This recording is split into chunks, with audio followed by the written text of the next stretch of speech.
name is Gabe Newell, and welcome to Half-Life Alyx.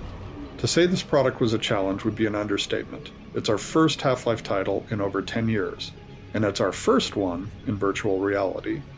In addition to it being a great VR experience that still felt like a Half-Life game, we wanted Half-Life Alyx to serve players who've been waiting to find out what happens after Episode 2, and at the same time, provide an on-ramp to anyone who hasn't played a Half-Life game at all. Ultimately, whether we succeeded in any of that is up to you to decide. But hopefully, this commentary mode will give you some insight into the set of problems we faced and how we chose to tackle them. To listen to a commentary node, pick up the floating hologram of a radio headset in front of you and simply put it on your head. Once you're done listening to the commentary, you can take the radio headset off or simply put on the next one. Please let me know what you think. I can be reached at gaben@valvesoftware.com. While I'm unable to reply to all the emails I receive, I do read them all, and they're a critical part of the feedback we use to evaluate our work. Thanks, and have fun.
As in the case of any Half-Life game, the first hour of Alyx must convey a lot of information to the player, hopefully in a natural and entertaining way.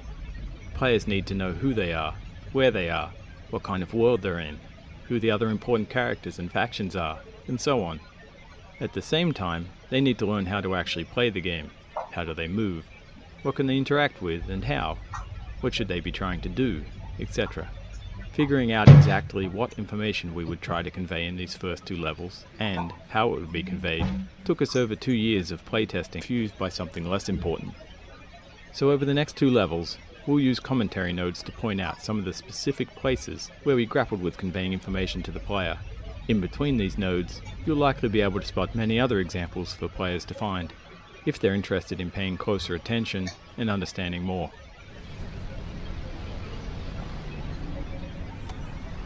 One of the pieces of important information we struggled to convey was exactly when Half-Life Alyx is set within the series timeline. Whilst we tried to reflect it carefully in many of the world details, it was never 100% successful during playtests.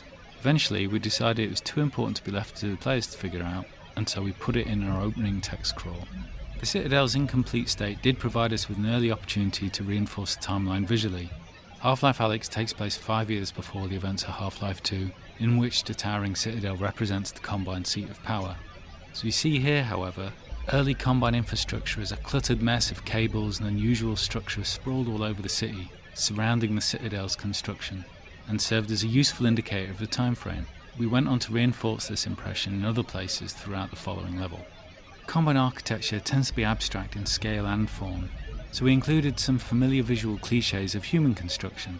The large external scaffolds, some distinction of floor levels, rows of small lights, and the tidying of the silhouette into more structured vertical elements, try and strike a balance between capturing the alien nature of the Citadel whilst grounding its construction in enough familiarity to better understand its size and state. Large, sweeping vistas such as this one proved an interesting challenge in virtual reality. Their distance from the viewer means they don't benefit from stereoscopic vision the way that small, close-up objects do. Because of this, the small objects on the balcony often draw the attention of the players before they've even noticed the imposing structure in the distance. If we moved the Citadel too close, it felt absurdly huge and difficult to take in. Yet placed alone on the horizon, it felt two-dimensional and flat. We found the solution in filling the space between the viewer and the distant structure with many scale references. The city itself, huge supply cables leading towards the vanishing point, large repeated combine buildings, heavy pollution fog, careful lighting, and all the animated elements, especially the helicopter whose sound begins in the fade-in. All these were carefully composed to help draw the attention of the player to the Citadel first, before letting their attention wander to take in the details of the city, and settle ultimately on the inviting items here on the balcony.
Alex!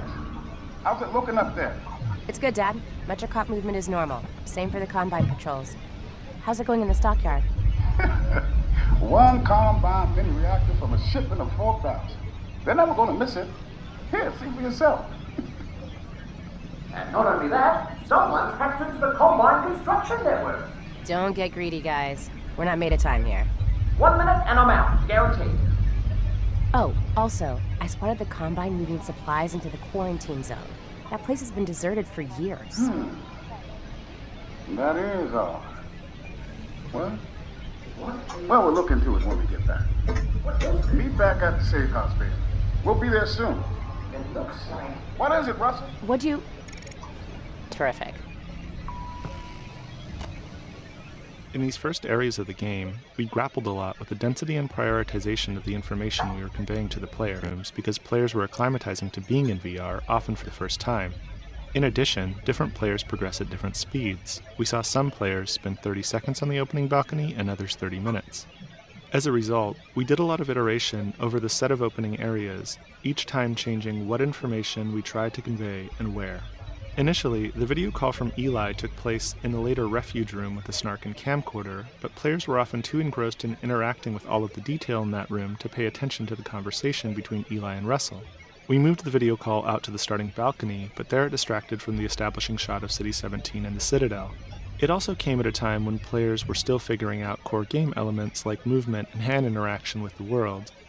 That collision made simple things hard, like when to show the player a movement tooltip if they immediately started the video call. Eventually, we settled on inserting the greenhouse between the starting balcony and the refuge, which allowed us to move the call to an area with a slightly obscured vista and fewer interactable objects. This avoided the distraction problems and ensured players were past the initial gameplay moments of figuring out their hardware and movement setup. It also had the bonus of allowing us to add further detail to the opening balcony and Alex's refuge without fear of creating distractions from the video call.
Beyond conveying critical information about the state of the world, the first 2 levels of Half-Life Alyx also needed to demonstrate some of VR's strengths. Conveying a sense of scale is something VR does much better than flat screens, and our early playtests showed us that nothing quite sold that scale more than seeing a Strider up close. In addition to the visuals, to fully illustrate the scale of a Strider at close range, we needed to do a lot of work on its audio treatment. Players had strong expectations about feeling the weight, power and presence of the Strider through its movements, particularly as it stepped on the balcony the player was occupying. In order to convey this power through sound, we layered multiple sound effects, allowing us to address ranges in the audio frequency spectrum and the temporal nature of those elements separately.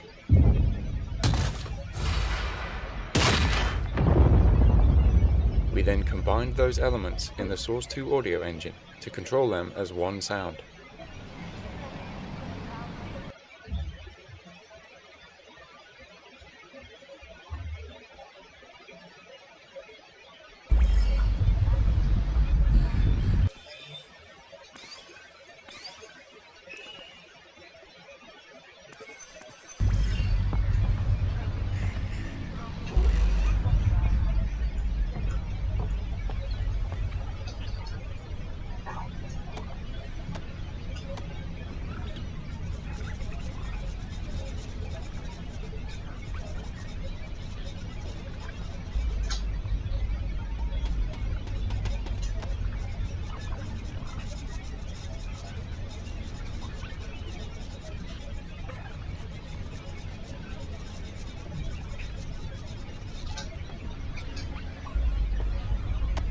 This room, internally referred to as Alex's Refuge, was initially the location where the Eli video call took place.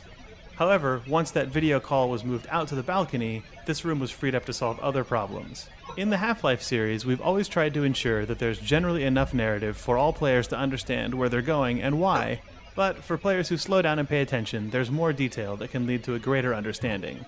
With the balcony being a place to get familiar with the game's inputs, the greenhouse being where the story kicks off, and the Strider there to surprise players with spectacle, we decided that the Refuge could be a quiet moment for players, where they could discover more narrative detail in the environment. At the same time, it could be a place where they can play around a bit more, now that they're acclimated to being in VR.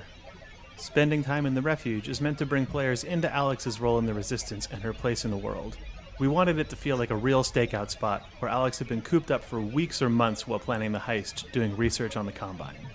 The camcorder, snark, and whiteboards are all toys that respond to detailed interaction and reward deeper investigation, giving curious players more information about the world of City 17 and what Alex has been doing in it.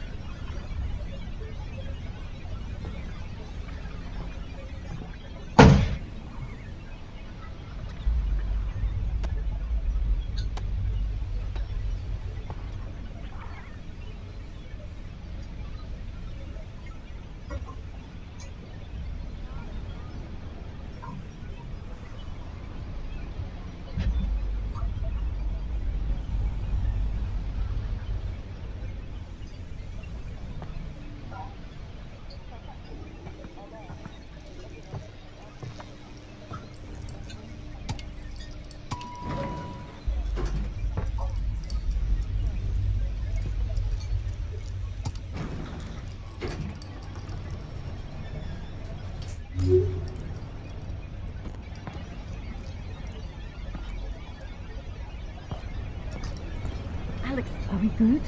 Yep, they got the reactor. Easy peasy. I'm headed back to the safe house right now to meet Dad.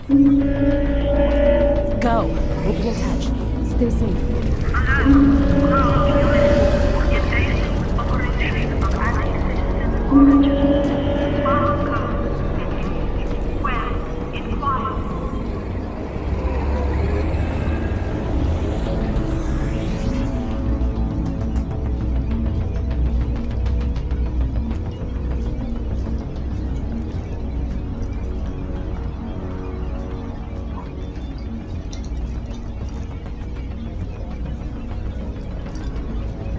Two critical pieces of information that we needed players to understand were simple to state, but not so easy to convey. That players were playing as Alex Vance, not the Gordon Freeman they've played in all prior Half-Life games. and that Alex is going to speak, unlike Gordon. These probably seem obvious to you now, but until we focused on them, it wasn't obvious to playtesters.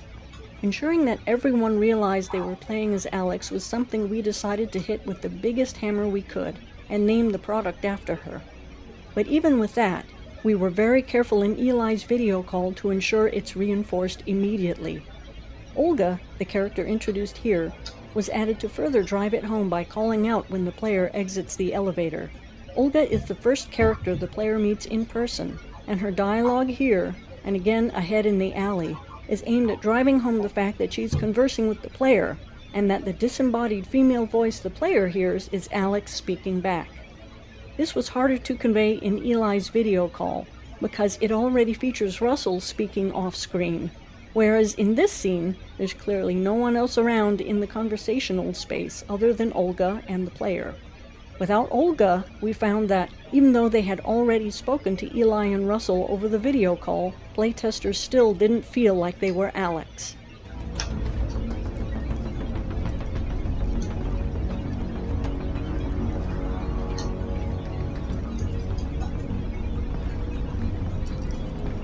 When we started Half-Life Alyx, we were very curious to find out how VR would impact our music design.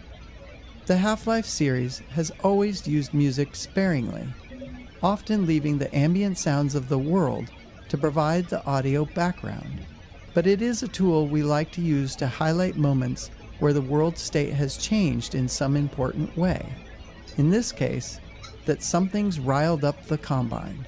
In our early playtests of this scene, without music, but with many of the other visual and audio elements represented, we found some players didn't understand that they should move along, and that others became distracted by the interactive objects in the laundry. We experimented with some very simple quote-unquote action music to communicate the changing of the Combine threat level, as well as the story's intention for Alex to get to safety, and found that players were less likely to forget their quest and move towards their goal. The music was kept simple and cinematic sounding, to allow it to blend with the purposely complementary background sounds and gently start to normalize the use of music in VR in a familiar way. This success encouraged us to use the same technique in scenes with similar requirements later in the game.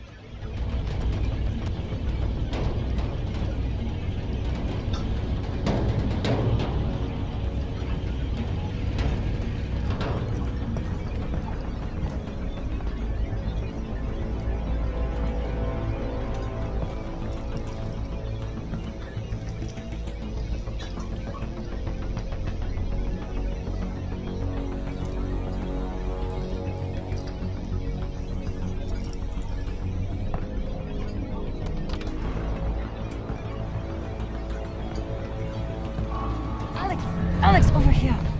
What is it? This doesn't seem like a routine sweep. Are you sure everything went okay? 100%. Something's got the CPs riled up. Keep your head down and be smart.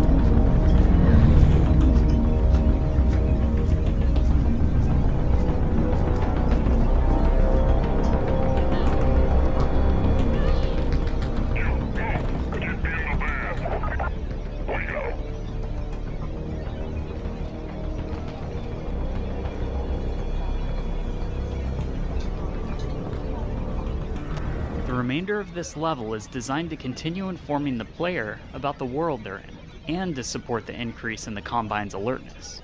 We also wanted detail to make the city feel alive, something that becomes much harder later on, once the player has a weapon.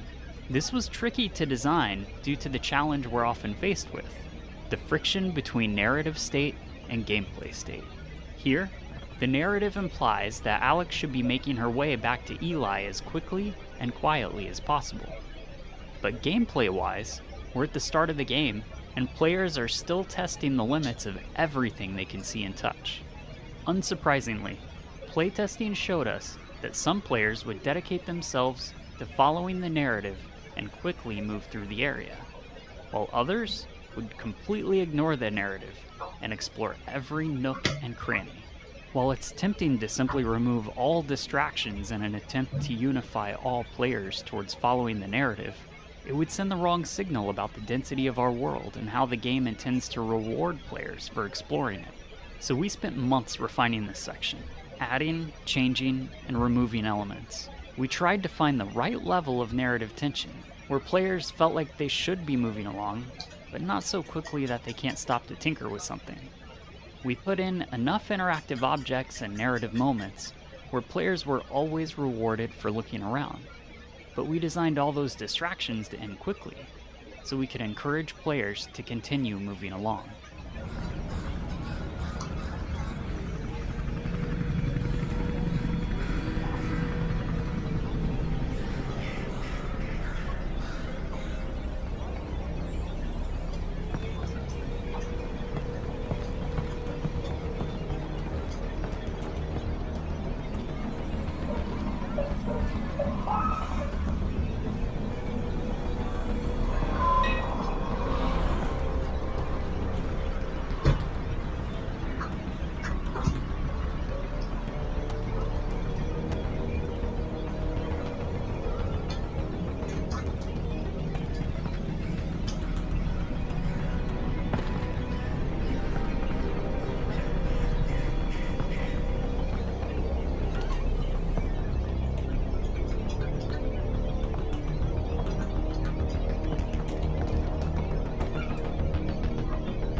I just live here.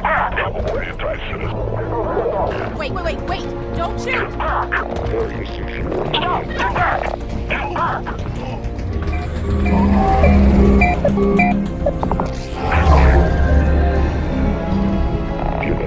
We didn't steal anything.